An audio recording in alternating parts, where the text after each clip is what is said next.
अब राजा कसरी गयो? अब त्यहाँ हामी अलिकति आउँ। राजालाई त नेपाली जनताले हटाउन चाहेको होइन, 12 बुँदेमा त्यो कुरा थिएन। कसरी भयो त राजा? संविधानले गर्ने भए अर्को संविधान किन चाहिन्थ्यो र? चाहिँदैन थियो। यही नेताले भए अर्को नेता किन चाहिन्थ्यो र? चाहिँदैन थियो। आजको व्यवस्था र आजको नेतृत्वले हामीलाई परिणाम दिएको भए मानिसहरू किन 47 सालको संविधान भन्थे, किन हिन्दू अधिराज्य भन्थे, किन राजा भन्थे, केही पनि भन्ने थिएनन् नि। बुझेको 47 सालको संविधानलाई हान्ने क्रममा आजको राजनीति आएको हो। अब लमै ग्रेजुएट गरेका मान्छेको बुझाइ त्यस्तो रहेछ, आम मान्छेको बुझाइ कस्तो होला? समस्या हुन्छ नि। 47 सालको संविधानलाई आफ्नो प्रकारले बुझ्न थाले राजनीतिक दलहरू। माओवादीले त्यही बेला 47 सालको संविधानको बाटो हुँदैन भनेर 52 साल परिकल्पना गर्यो। त्यस बीचबाट 59-60 मा आएर राजाले फेरि 17 साल घटाए। त्यो 17 सालको विरुद्धमा दोस्रो जनआन्दोलन भयो। त्यसपछि 63 सालको अन्तरिम संविधान आयो। 47 सालको संविधान त ती गइहाल्यो। र त्यही 63 सालको संविधानमा संविधान सभाको परिकल्पना गरियो। त्यही संविधान सभा मार्फत नेपालमा आजको राजनीतिक व्यवस्था 2072 सालको संविधान ल्याइएको हो। यसको चुरो कुरा चाहिँ उहाँहरूले 47 सालको संविधानको पुनर्स्थापना त्यो भन्नुभएको छ। त्यो भनेको वस्तुतः राजतन्त्रको पुनर्स्थापना र हिन्दू अधिराज्यको कुरा नै हो। त्यसकारण यो एउटा सैद्धान्तिक प्रश्नसँग पनि जोडिएको, राजनीतिक प्रश्नसँग पनि जोडिएको र त्यसले ल्याउने जुन रिक्तता र तिक्तता हो त्योसँग पनि जोडिएको विषयवस्तु छ। यस्तो विषयवस्तुमा अलिकति हल्का हचुवा अभिव्यक्ति उपयुक्त पनि हुँदैन र त्यस्तो सम्भव पनि छैन। त्यसकारण यो प्रश्नलाई कसरी हेर्ने भन्ने आजको विषय हो। 47 सालको संविधान के हो, हिन्दू अधिराज्य भनेको के हो, धर्मनिरपेक्षता भनेको के हो, त्यसपछिका परिवर्तनहरू के हुन्, यावत प्रश्नहरूको उत्तर आजको विषयवस्तु हो। कतिपय साथीहरूले त 47 सालको संविधानले नै गणतन्त्र ल्यायो सम्म ठोकिए। मैले बुझेको 47 सालको संविधानलाई हान्ने क्रममा आजको राजनीति आएको हो। अब लमै ग्रेजुएट गरेका मान्छेको बुझाइ त्यस्तो रहेछ, आम मान्छेको बुझाइ कस्तो होला? समस्या हुन्छ नि। 47 सालको संविधानलाई आफ्नो प्रकारले बुझ्न थाले राजनीतिक दलहरू। माओवादीले त्यही बेला 47 सालको संविधानको बाटो हुँदैन भनेर 52 साल परिकल्पना गर्यो। त्यस बीचबाट 59-60 मा आएर राजाले फेरि 17 साल घटाए। त्यो 17 सालको विरुद्धमा दोस्रो जनआन्दोलन भयो। त्यसपछि 63 सालको अन्तरिम संविधान आयो। 47 सालको संविधान त ती गइहाल्यो। र त्यही 63 सालको संविधानमा संविधान सभाको परिकल्पना गरियो। त्यही संविधान सभा मार्फत नेपालमा आजको राजनीतिक व्यवस्था 2072 सालको संविधान ल्याइएको हो। मैले बुझेको राजनीतिक विकास चाहिँ यो हो यस 10-15 वर्षको। अब योभन्दा पर्तिर बुझेको हो भने त फेरि बुझाइमै हामीले विचरण गर्नु पर्यो। के बुझाइ हो, त्यसको आधार के हो? किनभने ठिक नबुझिकन गन्तव्यमा पुग्न सकिँदैन। मान्छेलाई के रोग लागेको भन्ने निर्दिष्ट नगरिकन ट्रिटमेन्टमा गइयो भने त्यसबाट चाहिँ रियाक्सन हुन्छ, उल्टो प्रतिक्रिया उत्पन्न हुन्छ। त्यसकारण डाक्टरले युरिन भन्छ, स्टुल भन्छ, एमआरआई भन्छ, केयुबी भन्छ, एक्सरे भन्छ। सम्पूर्ण कुरा भनिसकेपछि यसो हेर्छ र तपाईको त यस्तो रहेछ भनिदिन्छ। हाम्रो नेपालमा त त्यति पनि भन्न नसकेको हुनाले भुतुभुतु हामीहरू मर्ने स्थिति र उपचारको लागि विदेश जानुपर्ने स्थिति छ। यी उपचार हुने भए किन विदेश जानु पर्थ्यो र? पर्दैन थियो। यही संविधानले गर्ने भए अर्को संविधान किन चाहिन्थ्यो र? चाहिँदैन थियो। यही नेताले भए अर्को नेता किन चाहिन्थ्यो र? चाहिँदैन थियो। आजको व्यवस्था र आजको नेतृत्वले हामीलाई परिणाम दिएको भए मानिसहरू किन 47 सालको संविधान भन्थे, किन हिन्दू अधिराज्य भन्थे, किन राजा भन्थे, केही पनि भन्ने थिएनन् नि। त्यसकारण रोग के हो त्योमा हामी ध्यान केन्द्रित गर्नु पर्यो। के रोग लागेको छ हामीलाई, के रोगले राजतन्त्रलाई खायो, आज के रोगले अदालतमा त्यो छटपटाट भइराखेको छ, कुन चाहिँ रोग हो त्यो, त्यही पत्ता नलागिकन गम सुई दिन थाल्यो भने त के हुन्छ त्यहाँ। यस्तो किन भयो त भन्दा हामीलाई कोभिड भन्ने के हो, यो कसरी उत्पत्ति भयो, कहाँबाट आयो भन्ने कुरा कसैलाई पनि थाहा छैन। चाइनाको वुहानबाट यो उत्पन्न भयो भन्ने चाहिँ छ, यो मान्छेले बनाएको हो कि प्रकृति प्रदत्त भन्नेमा डिबेट छ। चाइनाले चाहिँ जादु जस्तो वुहान भन्दा बाहिर जानै दिएन। तर सबभन्दा विकसित मुलुक अमेरिकामा 7,20,000 भन्दा बढी मानिसहरू हताहत भए। यही नै कोभिडको सबभन्दा ठुलो हताहतीको संख्या हो। अब यस्तो किन भएको यो नबुझ्दासम्म बाँकी केही पनि कुरा बुझिँदैन। अब राजनीतिमा हामी कहाँ आजको स्थिति किन आएको यो नबुझिकन केही पनि बुझिँदैन। गठबन्धनको पनि अर्थ हुँदैन, त्यही काटाकाट हुन्छ।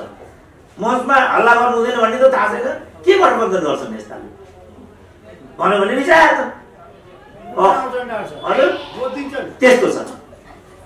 अब कसरी गठबन्धन हुन्छ त?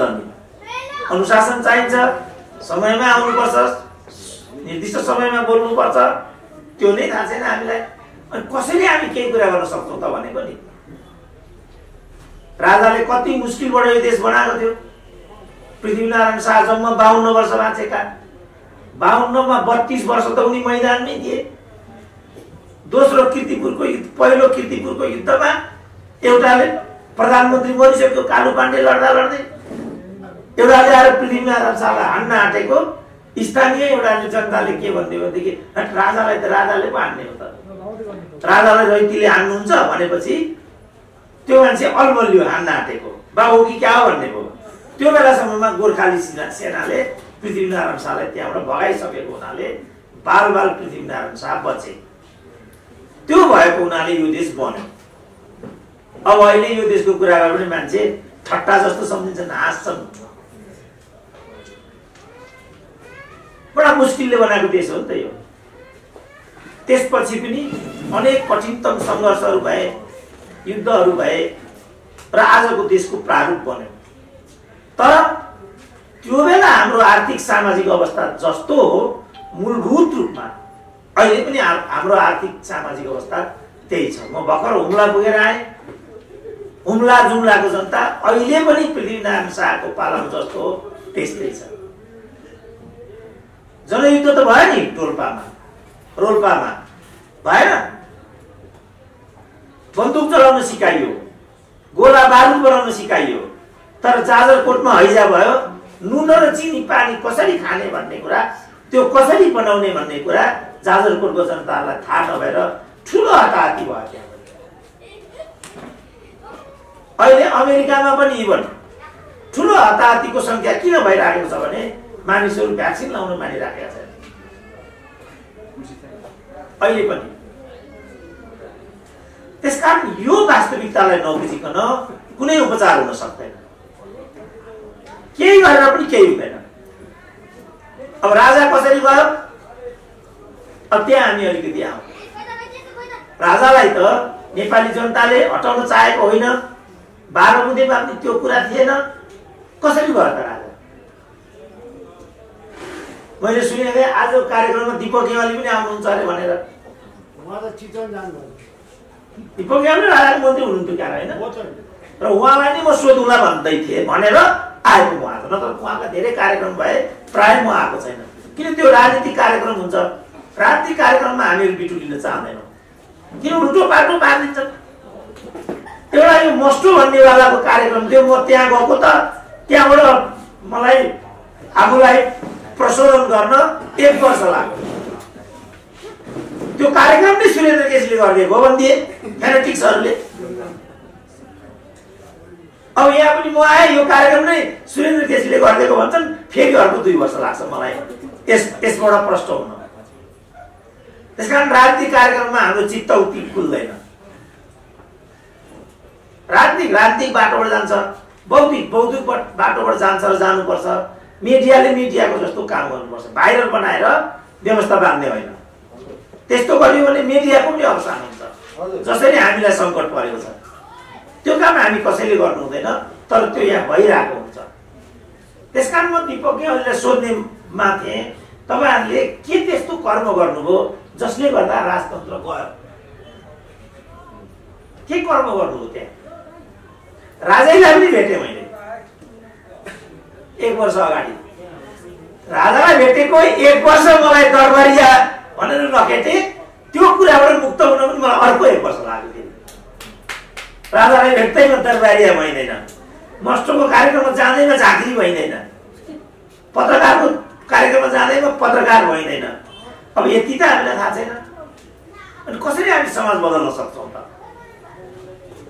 त्यसपछि 12 बुँदेमा पनि राजतन्त्र अन्त्यको कुरा थिएन, निरङ्कुश राजतन्त्रको अन्त्यको कुरा मात्रै थियो। 12 बुँदेमा धर्मनिरपेक्षको कुरा पनि थिएन, धर्मनिरपेक्ष भयो, गणतन्त्र भयो। इभन नेकपा एमालेले जो चाहिँ त्यति बेला माधव नेपालको नेतृत्वमा थियो, गणतन्त्र स्थापनाको कुरा गरे 2063 कार्तिक 22 गते बालुवाटारमा 7 दलले। त्यसमा अरू सबैले गणतन्त्रमा जाने पक्षमा मतदान गरे। नेकपा एमालेले माधव कुमार नेपालले मान्नु भएन र नोट अफ डिसेन्ट लेख्नु पर्यो। के भन्नुभयो भने अत राजतन्त्रको हकमा नेपाल, माधव कुमार नेपाल पृथक मत राख्दछ र जनमत संग्रहबाट मात्रै राजतन्त्रको बारेमा निरूपण गरियोस् भन्ने पक्षमा छ भनेर लेख्नु। तपाईँलाई थाहा छ राजा ज्ञानेन्द्रले सबभन्दा दुःख दिएको मान्छे माधव कुमार नेपाल नै हो। किन माधव कुमार नेपालले जनमतबाट मात्रै राजतन्त्र फाल्नुपर्छ भन्नुभयो होला त? यही कुरा रापरपाले, कमल थापाले, अरूहरूले दोस्रो संविधान सभाको बेला त्यहाँ राखिदिएको भए यो एउटा ठुलो मुद्दा बन्थ्यो। 30 वर्षसम्म राजाको नाममा हन्डी खानेहरू, पटक पटक मन्त्री हुनेहरू, अझ प्रधानमन्त्री पनि अरे। बाबरे, सुरेन्द्र केसी मन्त्रीसम्म भएको छैन, उनीहरू त प्रधानमन्त्री पो अरे। त्यस्ताहरूको शिरगिरा यसो गरेको हुनाले नेपालबाट राजतन्त्र गएको र राजतन्त्रको अवस्था यो भएको। यो हो ट्रिटमेन्ट। अब यो ट्रिटमेन्ट नगरिकन राजतन्त्र, हिन्दू राज्य अनि 47 सालको संविधान, 47 सालको संविधान भनेर कहाँ त्यो सब आउँछ? राख्दैन नि। डाक्टर साहब, अहिले त श्रीलाल दाइले नै प्रधानमन्त्री घोषणा गरिसक्नुभयो। यो त नागरिक सरकारको नागरिक सरकार होला नि त्यो त। नागरिक सरकार हो नि, डाक्टर साहबले बक्यो भने पाउँछ। तर मेरो प्रधानमन्त्री तपाईँले हो। राजतन्त्रको कुरा पनि त्यही हो। राजतन्त्र कसरी बचाउन सकिन्छ, राजतन्त्रले कसरी शासन गर्नुपर्छ, त्यो विधि परिकल्पना गर्नु पर्थ्यो। जस्तो जापानको राजतन्त्र, बेल्जियमको राजतन्त्र, थाइल्यान्डको राजतन्त्र, बेलायतको राजतन्त्र, मुस्लिम कन्ट्रीहरूमा पनि छन् निरङ्कुश राजतन्त्रहरू छन्, आफ्नै विधिका राजतन्त्रहरू छन्। तर जापानको राजतन्त्र, थाइल्यान्डको राजतन्त्र, बेल्जियमको राजतन्त्र, युकेको राजतन्त्र निकै सम्मानित मानिन्छन्। तर राजतन्त्र पनि त्यहाँ सीमाभित्र बस्दो रहेछ। जस्तो जापानमा राज परिवारले सर्वसाधारणसँग वैवाहिक सम्बन्ध गर्ने हो भने राजकीय अधिकार जम्मै छोड्नु पर्दछ, छोड्दा आउँछन् पहिले स्वेच्छाले। थाइल्यान्डमा राज परिवारले कुनै किसिमको व्यावसायिक कामहरू गर्न नपाइने। थाइल्यान्डमा, युकेमा राजतन्त्रले विवादास्पद कामहरू गर्न नपाइने। चार्ल्सले विवादास्पद काम गरेको हुनाले, डायनाको प्रकरण आएको हुनाले बेलायतको राजतन्त्र अत्यन्त विवादित बन्यो। तर बुढी महारानीको जो 100 वर्षको वरिपरि हुनुहुन्छ, बुढी महारानीको कारणले, उनको उच्च छविको कारणले त्यो राजतन्त्र अहिले पनि सुरक्षित छ। भर्खरै उनका पति दिवंगत भए, निकै राम्रो सहयोग थियो, हस्बेन्ड वाइफ अत्यन्त मिलेको भन्ने एउटा विश्वव्यापी दृष्टान्त पनि थियो। तर उनको जो उत्तराधिकारी चार्ल्स छन् ती अत्यन्त विवादित भएको हुनाले चार्ल्स नै राजा हुने हो भने ब्रिटिस नागरिकहरू बेलायतमा राजतन्त्र रहने कि नरहने भनेर विमर्श गरिराखेका हुन्छन्। किनभने चार्ल्स अत्यन्त अलोकप्रिय छन्। चार्ल्सका छोरा विलियम चाहिँ अलिकति लोकप्रिय छन्। बाबुको चालमाल देखेर आफ्नै आमामाथि दुर्व्यवहार भएको कुरा सम्झेर कान्छा राजकुमारले चाहिँ राजपाटै छोडे। राजतन्त्रका यी केही नुस्खाहरू हुन्, केही दृष्टान्तहरू। यो सबै कुरालाई केलाएर, यो सबै कुरालाई बुझेर हामीले यहाँको राजतन्त्रलाई कसरी व्यवस्थापन गर्ने, यो राजतन्त्रका बारेमा विमर्श गरिनुपर्ने उपयुक्त विषय थियो, समय थियो। त्यतातिर नगएर जुन यो राजाको नाममा पटक पटक मन्त्री प्रधानमन्त्री हुनेहरूलाई जय जयकार गराएको भरमा राज संस्था चलाउन खोजेको हुनाले नेपाली राज संस्थाको यो नियति भएको। यो नबुझी केही पनि बुझिँदैन। मैले बुझेको थिएँ दरबार भत्तपाले मिलेका छन्। अब तपाईँ त गुरिल्ला भएको हुनाले त्यसरी बोल्नुभयो, म त प्राडा भन्छन् त्यसरी बोल्न पनि मिलेन।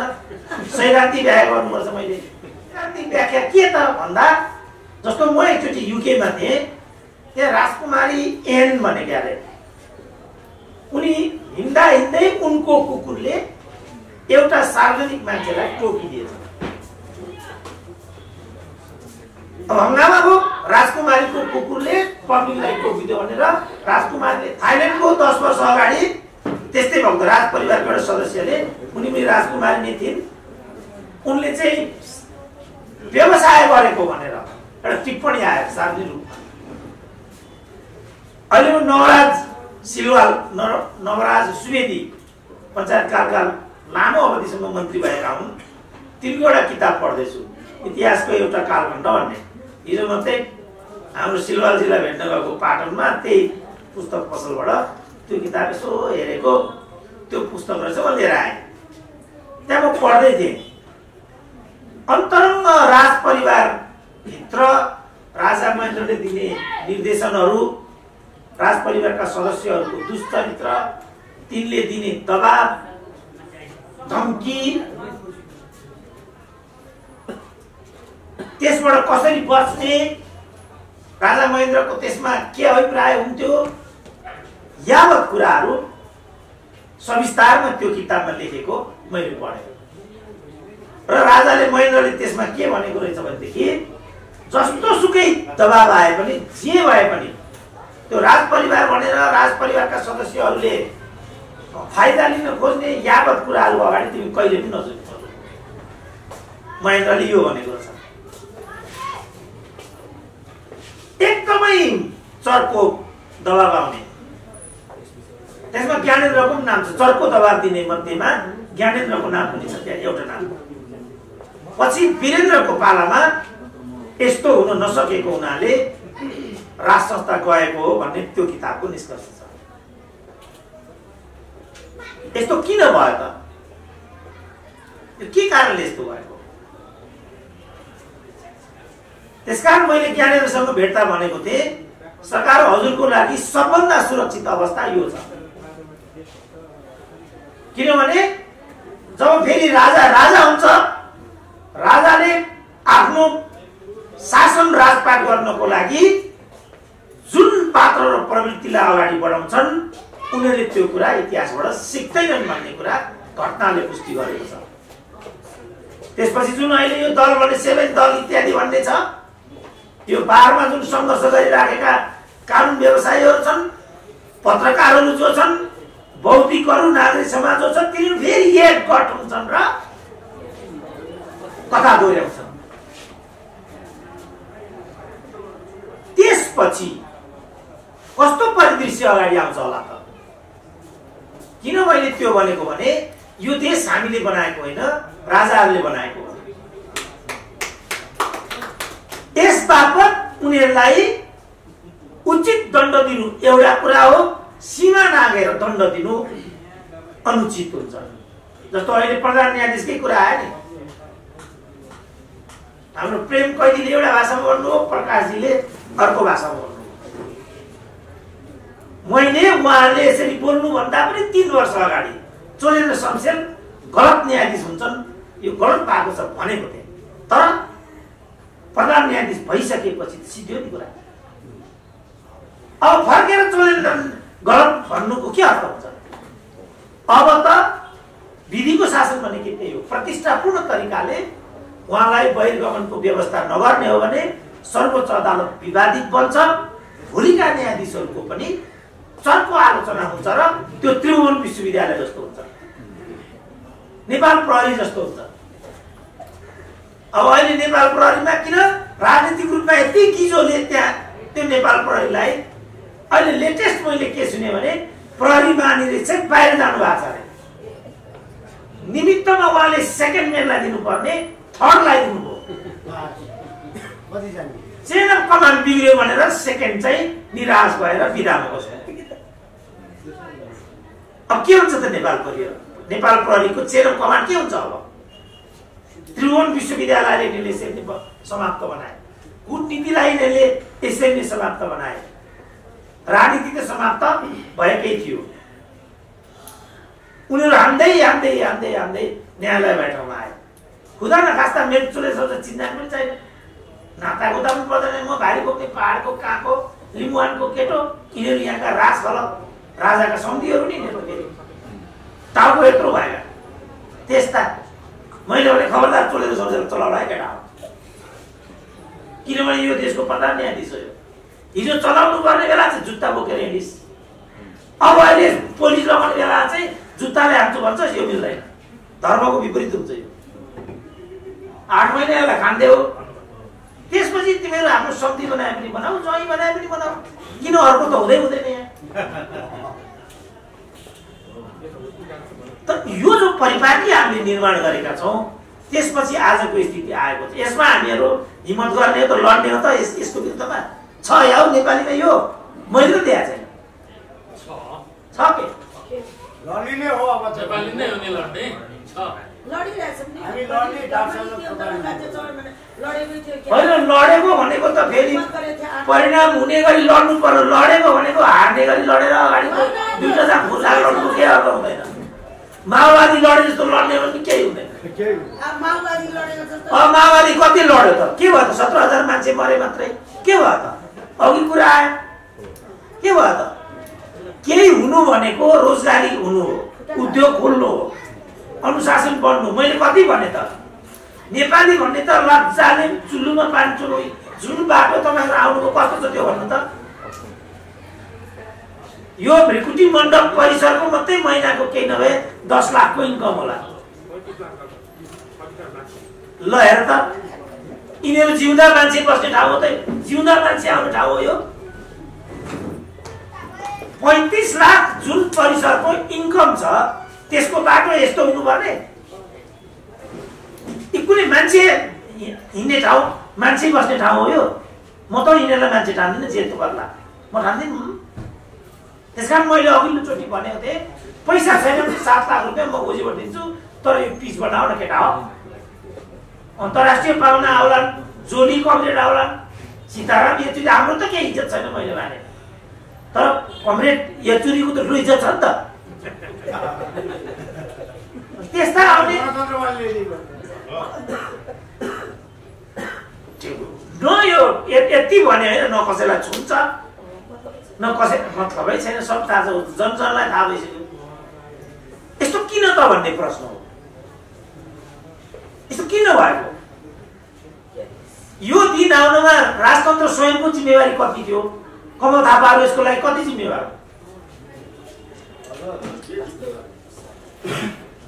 सूर्यबहादुर थापाहरू सबैका आफ्नो गणतन्त्रवादी हुन पुगे। मान्छे अहिले हामीतिर पो हेर्छ नि त गाँठे, हामी के खाएको छ र हामीतिर हेर्ने?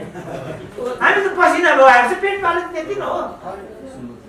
न यो देश बेच्नुपर्छ भनेका छौँ, न सरकार केही पाइन्छ कि भनेका छौँ, न कहिले केही भएका छौँ। यी हुनेहरू धनकुटामा गाउँलाई चलाउनेहरू 5 चोटि प्रधानमन्त्री हुने, मन्त्री त 17 चोटि पनि हुने।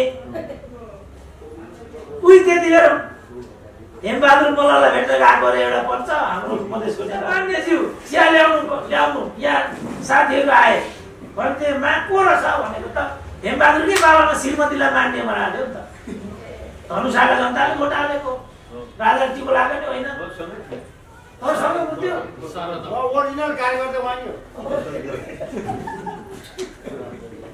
अनि पछि एकचोटि म हेमबहादुर मल्ललाई भेट्न गएँ बाप्रे हेमबहादुर मल्ल त उहाँ त एकदम अघि तपाईँ थाहा छ नि कस्तो बोल्नुहुन्थ्यो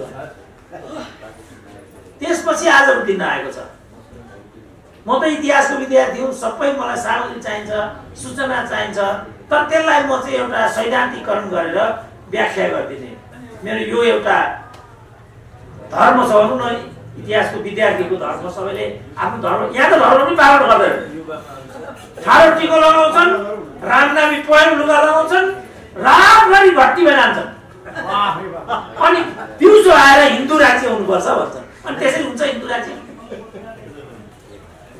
पहेँलो लुगा लगाउनु हुँदैन लगाइसकेपछि त्यसको धर्ममा बस्नुपर्छ तर तिनीहरूको चाहिँ प्रभुत्व भयो क्या प्रधानमन्त्री भयो तिनीहरू नै समस्या त्यहाँ भयो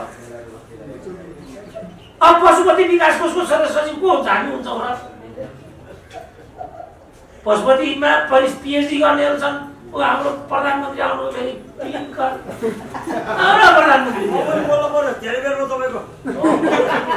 त्यसकारण अब म जनताले धेरै भयो भनेपछि बोल्नु हुँदैन म छोड्छु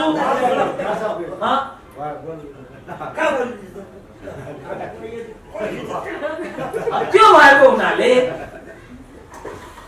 सम्पूर्ण कुरालाई हामी हेरौँ किन यस्तो भएको छ किन सफलता भयो किन असफलता भयो असफलताको कथा दोहोऱ्याइयो भने फेरि भोलि के हुन्छ होला अझ नराम्रो नीति त बिहोर्नु पर्ने होइन